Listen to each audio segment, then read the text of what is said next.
मैंने एलजी साहब को 3 दिन पहले चिट्ठी लिखी, 15 अगस्त के 3 दिन पहले, कि एलजी साहब मैं चूंकि जेल में हूँ, मेरी जगह आतिशी जी को झंडा फहराने की इजाजत दी जाए। कुछ गलत तो नहीं लिखा?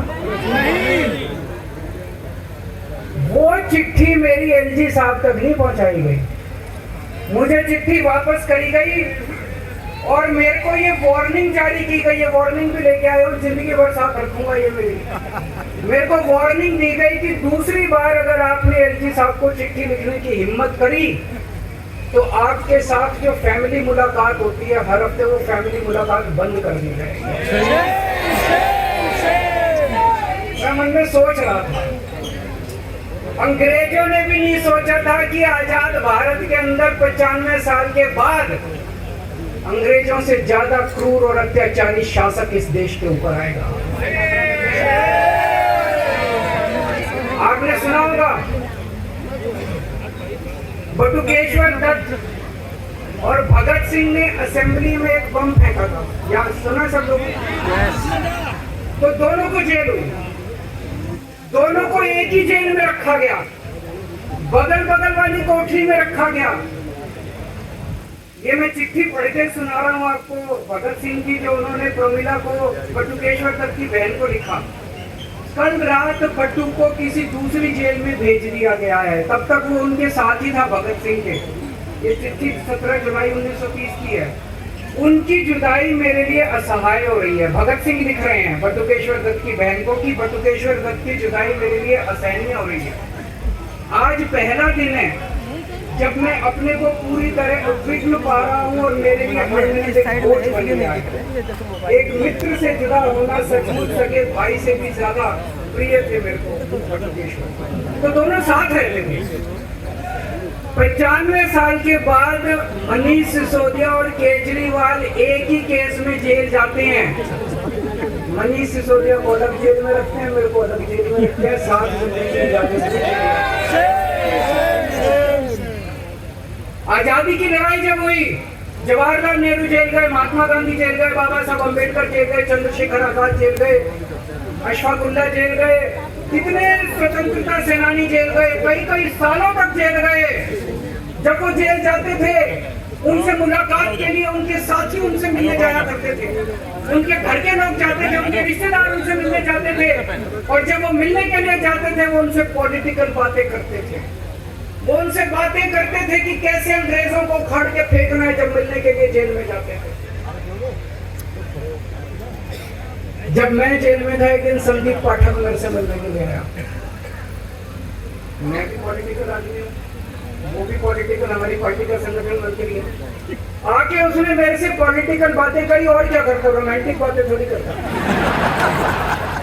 पॉलिटिकल आदमी में मैंने उससे पूछा देश में क्या चल रहा है, उसने देश की पॉलिटिकल हालत बताई। मैंने उससे पूछा पार्टी में क्या चल रहा है, उसने संदीप पाठक को ब्लैकलिस्ट कर दिया गया, उसके बाद मेरे से मिलने नहीं दिया गया। भगत सिंह जब फांसी पे चढ़े उन्होंने सपने में भी नहीं सोचा था कि ऐसा भारत होगा। आज से 95 साल के बाद इस देश के अंदर इतनी क्रूर और अत्याचारी सरकार आएगी कि अंग्रेजों को भी पीछे छोड़ देगी। दोस्तों,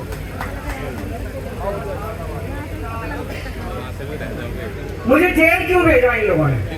ऐसा नहीं कि केजरीवाल ने कोई भ्रष्टाचार किया, वो इनको भी पता है, मेरे को भी पता है, आपको भी पता है। इन्होंने जेल क्यों भेजा मेरे को? इनका मकसद था आम आदमी पार्टी को तोड़ना। इनका मकसद था केजरीवाल के हौसले को तोड़ना, केजरीवाल की हिम्मत को तोड़ना। इन्होंने फॉर्मूला बना रखा है। आप देख रहे हो किस तरह से एमएलए तोड़ दो, एमएलए खरीद लो, ईडी भेज के डरा दो, सीबीआई भेज के डरा दो, फर्जी केस कर दो, जेल में डाल दो, पार्टी तोड़ दो। महाराष्ट्र में कैसे उन्होंने 2 राष्ट्रीय पार्टियां तोड़ दी। पार्टी तोड़ दो, सरकारें गिरा दो और अपनी सरकार बना दो। इनको ये लग रहा था केजरीवाल को जेल भेज देंगे तो दिल्ली में इनकी पार्टी टूट जाएगी, दिल्ली में बीजेपी की सरकार बना लेंगे।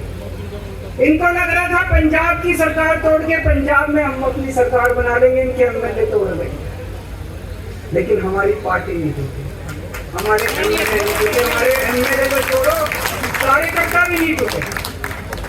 इनकी बड़ी बड़ी साजिशों के खिलाफ, बड़े बड़े षड्यंत्रों के खिलाफ केवल आम आदमी पार्टी में ताकत है जो आज इनका सामना कर रही है। इनको लगा केजरीवाल के हौसले तोड़ देंगे। आज मैं आपके सामने खड़ा हूं और मैं पूरे विश्वास के साथ कह रहा हूं कि जेल के 150-200 दिन जो मैं जेल में रहा, इन दिनों ने मेरे हौसले को और 100 गुना बढ़ा दिया है कम करने की वजह। ये लोग पूछते हैं कि केजरीवाल जब जेल में था इसने इस्तीफा क्यों दिया, क्यों नहीं दिया? जेल में से सीएम के पद से इस्तीफा क्यों नहीं दिया? मैंने इस्तीफा इसलिए नहीं दिया क्योंकि मैं देश के जनतंत्र को बचाना चाहता था।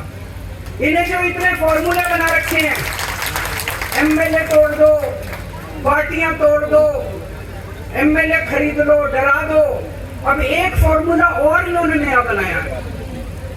जहां जहां ये चुनाव हारे वहां वहां के मुख्यमंत्री पे फर्जी केस करके उसको गिरफ्तार कर लो और उसकी सरकार अगर मैं इस्तीफा दे देता, अगर मैं हेमंत सोरेन साहब ने इस्तीफा दिया, मैं भी इस्तीफा दे देता। इन्होंने सीतारमैया पे भी अभी केस किया है, सीतारमैया साहब के ऊपर, इन्होंने पिनाराई विजयन के ऊपर भी केस कर रखे हैं, ममता दीदी के ऊपर केस कर रखे हैं।